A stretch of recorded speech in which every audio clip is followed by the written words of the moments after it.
Hello, welcome to Strategy and Tea, episode 7. Our guest today is Monique. She's an online course copy proofreader from California, and she's going to share with us how proofreading can help you as an online course creator. So let's dive in. Welcome, Monique. Thank you very much for accepting my invitation and for being here. I really appreciate it. Oh, no, thank you, Remy. It's so great to be here with you today. So please tell us about your story and how you got involved in course creation and proofreading. Yeah, so, like most people, I started out at a 9 to 5 job after college. I was working at an online ad network. And while there, I was doing advertising compliance, not the most exciting thing in the world. I would go home feeling really unfulfilled. So I thought, I want to do something online. I want to do something cool. So I started blogging and I started dabbling in freelance writing. I started an email list, freelance proofreading. You have all these passions and you're like, what do I want to do? So I finally, after a few years of having a blog and all that stuff, I was like, I think I can help people with blogs and such and tech. So I actually became a virtual assistant. And when I became a virtual assistant, that's kind of like where I started connecting with a lot of course creators. They were entrepreneurs, they were coaches, and they were creating courses. And they were like, hey, can you help me put content into my course platform? And, can you help me proofread my course copy and make sure it looks good, And that's really, I would say, where I got the idea for Proof Mango, my proofreading service for course copy, because I was like, okay, you want me to proofread course copy. So not only am I proofreading, which is something I'm good at, but I'm taking online courses. And that's something that I love. So I get to learn. So I was like, yeah, that sounds good. I'm going to make a business out of that. And so that's how Proof Mango came about. That's nice. And also it's interesting because our career somehow are similar in that way that we started as a virtual assistant helping online course creators. Yes. So that's good. So yes. In your opinion, how can proofreading help an online course creator? So I feel like course creators a lot of times can feel really insecure about their content. They aren't sure if it's going to make sense. They aren't sure if they're putting it together correctly. And I feel like proofreading really helps you feel confident in your content. It really gives you that second pair of eyes on your content that most proofreaders look for. And when you feel confident in your content, then you're feeling so much more confident marketing it, because you know that it looks good and you feel confident because it's polished, it looks professional. It doesn't look sloppy or, typos everywhere. And I feel like having a proofreader really helps that. It helps you not only look good, but feel confident that the stuff you're putting out, someone's already read it. So you're feeling like, okay, this is good. And that's why I love being a proofreader, because I'm really, helping people find stuff that they miss when they read it. So I feel like that's so helpful to course creators who are like, I'm not sure if my content's good enough. And also it's good because you are helping the online course creator, but at the same time you are helping the students because you are making that the course has a better quality. So that's also good in that side. Having the confidence from the course creator perspective is something that is going to help in the promotion of the course. Let's say they have a webinar or an email sequence or something where they are promoting their course and they know that it's something good and they are confident about them. Yes. So that's cool. Okay. Yes, totally. Now I would like to know, so could you please share with us the most common myth in this industry?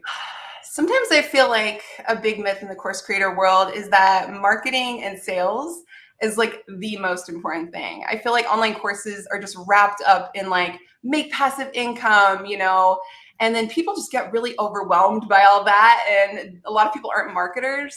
And look, I'm a course creator, so I know I love watching webinars on how to make more course sales. But at the end of the day, I like to say, give equal weight in your head to actually the content too, because at the end of the day, if the content is really good, then that's going to market your course as well. I'm not saying, rely solely on the content, but people, when they have good content, they want to be your affiliate, they want to tell people about it, so, and plus if they're getting a result, you're getting all those video testimonials and stuff. So I don't know. I like to say, like, I love marketing so much, but I think content's really important too. And, let's just give equal weight in our head to that as well. Like, it really, that's the most important thing. Yeah, and I think this connects with the importance of the transformation that you are providing to your students, because you are making sure that your content is clear, that everything makes sense. This too important also because, as you said, sometimes we focus too much in getting new customers, new students, and all that marketing stuff. But Yeah. it's so important to take care of the students that we have. After the buy, then now we have to take care of them as well. It's Yes. not just they wrote and okay, ready. No, now Yes. it's actually they are starting the journey with you inside the Yes. course. So really, really important. And I love that approach of taking care of the details, because Yes. it's a way to make sure the quality of the course is that It's high. good. Yeah. Totally. So when you are going to work with your customers, what is your number one recommendation for them? Yeah, so typically when people come to me with their courses, I like to recommend that they have all their documents or all their lessons and stuff in one place. I usually work with them where we put all the documents in a shared Google Drive folder so that we can both access them. So, if you know exactly what you need proofread and you have it all in one place, that is super helpful, because then we can just get started right away. And then if your course is already in your course platform, I would recommend just having a coupon code ready so that I can jump in and access it. And then that the content is downloadable inside. So let's say you want me to proofread your course slides, but everything's already in the course. As long as I can jump in and download everything, we don't have to worry about a shared folder. I'll just go in and download everything. And I usually do the word counts as well, just to see how much content is in there. So you don't have to worry about, if you have a rough estimate of the word count, that's fine, but I don't like to burden my customers and say, count everything, So I just say, show it all to me, and then I will go through, find the word count, and, let you know about how long it'll take and all that fun stuff. So. Cool. So you have a course called Course Copy Essentials. Yeah. When you created it, did you proofread it yourself? How did you do it? Yeah, I did. I proofread it myself, and I left it all to the end. So I like doing that, because then at the end I can just kind of look at everything as it's there. Before I put my course slides up, before I recorded my course slides, I definitely proofread them. But I say, other than that, kind of leave it all to the end when it's all done and it's all ready. Proofread it. And of course, proofreading your own content is hard. So I did struggle. I had to kind of pretend that it wasn't my content, because if you know it's your content, you're just going to breeze right through it and you're like, it's good. So for this, I proofread my own content, but I did it in waves. As soon as I would finish something, before I would, go to the next step, I would proofread that. So yeah. Cool. So do you have any tips on how to proofread the copy of your own course for our audience? Yeah, so not everyone has to be a grammarian or English major to be a proofreader. Most people are familiar with the same typos, So I have a simple process that I use when I proofread, and it really just comes down to reading the content over and over and reading it slowly. Okay. So my process is step one. So if this is you and you want to proofread your course, step one is to read the content normally as though, as you usually do. So let's say you just finished a slide deck and you're like, okay, let me just read it through once. And then step two is you want to read it really slowly. So when you read your content slowly, you will discover all the double words or the areas where you're missing a word. And I like to read it 3 words at a time. Okay. So at a time, just read it 3 words at a time really slowly. And then that's the second time through. And then for the third time, you want to read it out loud.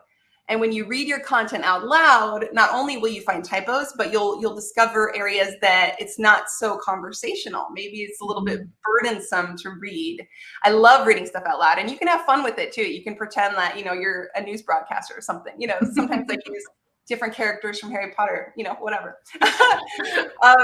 And then on the fourth time around, when you read it the fourth time around, read it fast, just like a student, just kind of skim it. And honestly, you will find typos when you read it. The more you read it, the more times you read it. I'm telling you, like, as a proofreader, I read stuff like 5 times because I'm the proofreader.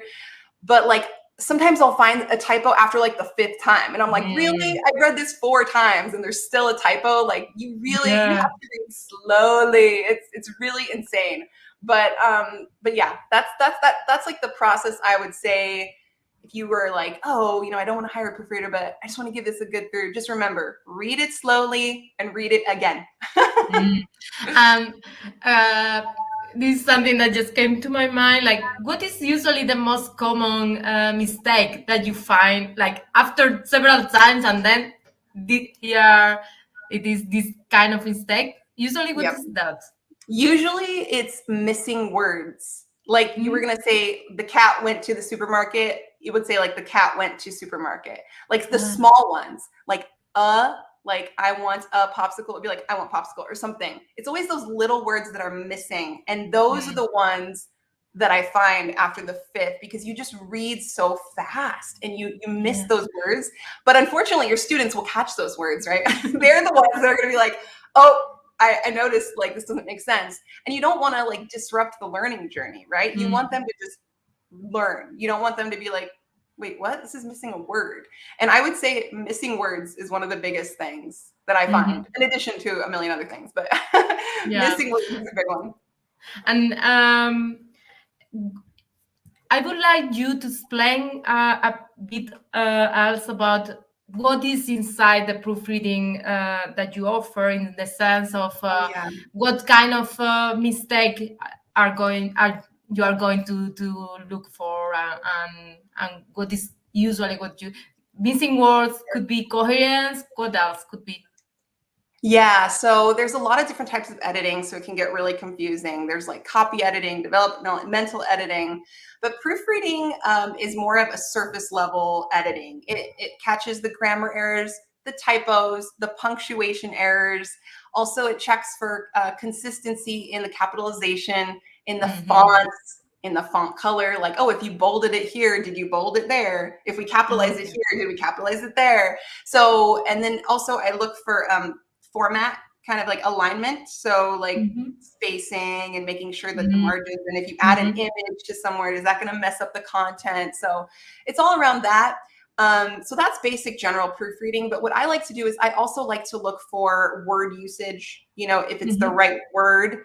Because I'm proofreading courses, I can't just ignore it if, something doesn't make sense. So what I do at Proof Mango is I call out stuff if it doesn't make sense as well.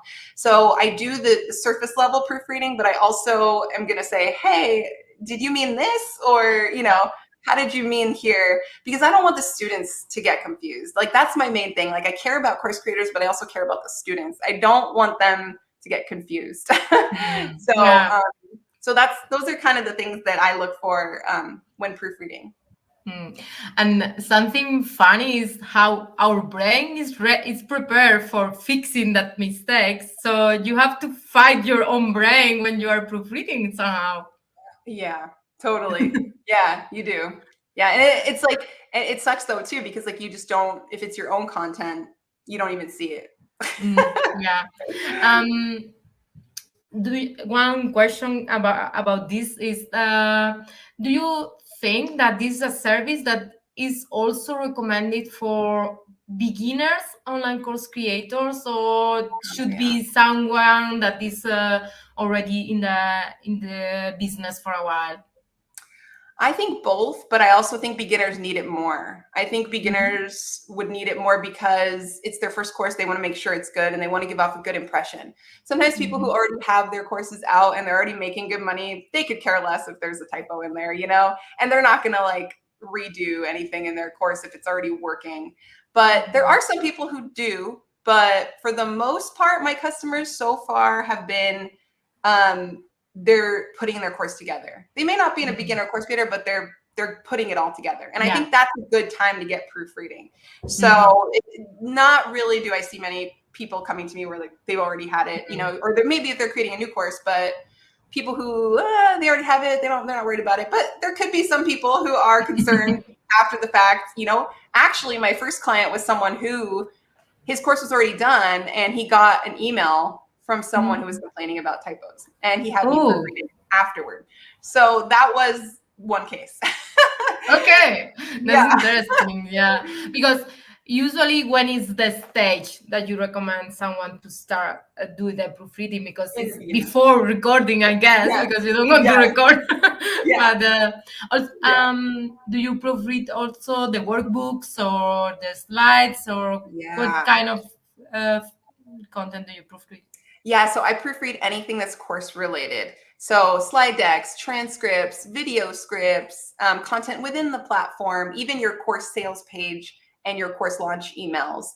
I proofread those too. Or if you have Facebook ads that you're running for your course, I can proofread those too. So anything course related. I love online courses. I love everything about creating and launching them. You know, if it's got to do with your course, ProofMango will proofread it. Cool. Do you want to share a last tip for our audience related to this, to your expertise? Yeah, you know, honestly, like I said, you just want to read it slow, read it again, but pay attention to your content. Like, don't take it for granted. Like, I know that when you're creating your course content, you just want to launch it and get it done. But honestly, once those first few sales come in, if you're anything like me, you're like, let me double check that module one more time. Oh, let me go double check that welcome video just in case, because you want to give a good impression. So, you know, just make sure that you're giving your students a good impression. You know, they want your course, they want your expertise. So think about the content. Yeah, cool. Thank you very much. So the last question that I want to ask you is about what is the compliment that you have received from a client that has touched you the most? So usually my clients, they're very grateful. They're saying, thank you so much. You know, you're awesome. This has helped me. But what they don't say is what sticks with me. And their action is what is the biggest compliment to me. And that action is that every course creator that I've worked with always wants repeat service. So usually they'll come to me and say, hey, can you proofread this lesson maybe? Every time after the whole transaction is over, they want more. And I think that is the biggest compliment that I've ever had, is that every person I've worked with always wants more. And I love that because I'm always happy to proofread more. So I would say that's my biggest. That's nice, because yes, as you say, if they are coming for more of your services, they were happy, they want to improve their quality of their courses. So yeah, absolutely. I love that. So thank you very much. I love all the tips and insights that you give us. So thank you for accepting this invitation, for being here with us today. Yeah, thank you so much, Remy. This was so much fun. Cool. Before we go, I want to invite everyone to join my free community. Oh, sorry, I didn't ask you about where they can connect with you. Oh, so yeah. Please tell the audience where they can find you and learn more about your services and your course and all your information, please. Yeah, absolutely. So you can find me at proofmango.com and also at proofmango on Facebook, Instagram, and Twitter. So everywhere at proofmango. Cool. So thank you very much once again.